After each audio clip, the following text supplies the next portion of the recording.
ነጸብራቅ 1 አምላክ በቁጥር 10 ላይ እንዳንፈራ የሚነግረን ምን ምክንያቶችን ሰጥቷል?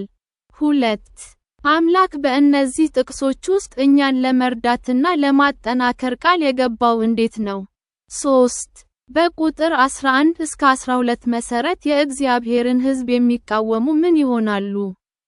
4 እግዚአብሔር በጽድቅ ቀኝ ይደግፈናል ማለት ምን ማለት ነው? 5 አምላክ እረዳሃለሁ የሚለውን ተስፋ መድገሙ አስፈላጊ የሆነው ለምንድን ነው? 6 እግዚአብሔር በቁጥር 13 ላይ ቀኝ እጃችንን መያዙ ምን ማለት ነው?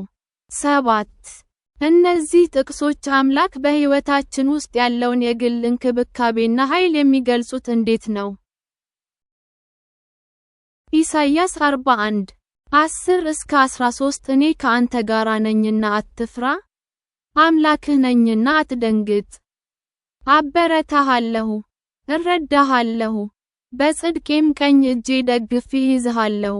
እነሆ የተቆጡ ሁሉ እጅግ ያፍራሉ፣ ይዋረዳሉም፣ የሚቋቋሙህ እንዳልነበሩ ይሆናሉ፣ ይጠፋሉም። ጠላቶችህን ብትፈልጋቸው እንኳ አታገኛቸውም፣ የሚዋጉህም እንዳልነበሩ ይሆናሉ።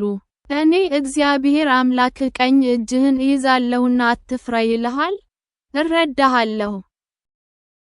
እንጸልይ። የሰማይ አባት፣ አንተ ከእኔ ጋር ስለሆንክ መፍራት አያስፈልገኝም። ስለሰጠኸኝ ቃል አመሰግንሃለሁ። ድካም ሲሰማኝ አንተ ብርቴ ነህ። አቅመ ቢስነት ሲሰማኝ አንተ ረዳቴ ነህ። አንተ ከቶ አልተውጣኸኝም እና በጭራሽ አትተወኝም። የመውደቅ ያህል ሲሰማኝ ጻድቅ ቀኝህ ደግፈኛለች። ጠላቶች በእኔ ላይ በተነሱበት ጊዜ እንኳን አያሸንፉም። ቃል ገብተሃል። በእኔ ላይ የሚቆጡ እንደ ከንቱ ይሆናሉ በሚለው ቃልህ ታምኛለሁ። አንተ እጄን ይዘህ በሰላምና በድፍረት ምራኝ። የልቤን ትናገራለህና አትፍራ እኔ እረዳሃለሁ ትላለህ። ጌታ ሆይ፣ ከችግሮቼ ይልቅ በአንተ መኖር ማመንን መርጫለሁ። ያረፍኩት በአንተ አቅም እንጂ በራሴ ችሎታ አይደለም። በማንኛውም ሁኔታ ውስጥ አንተ አምላኬ እንደሆንክ አስታውሳለሁ እና መቼም ብቻዬን አይደለሁም።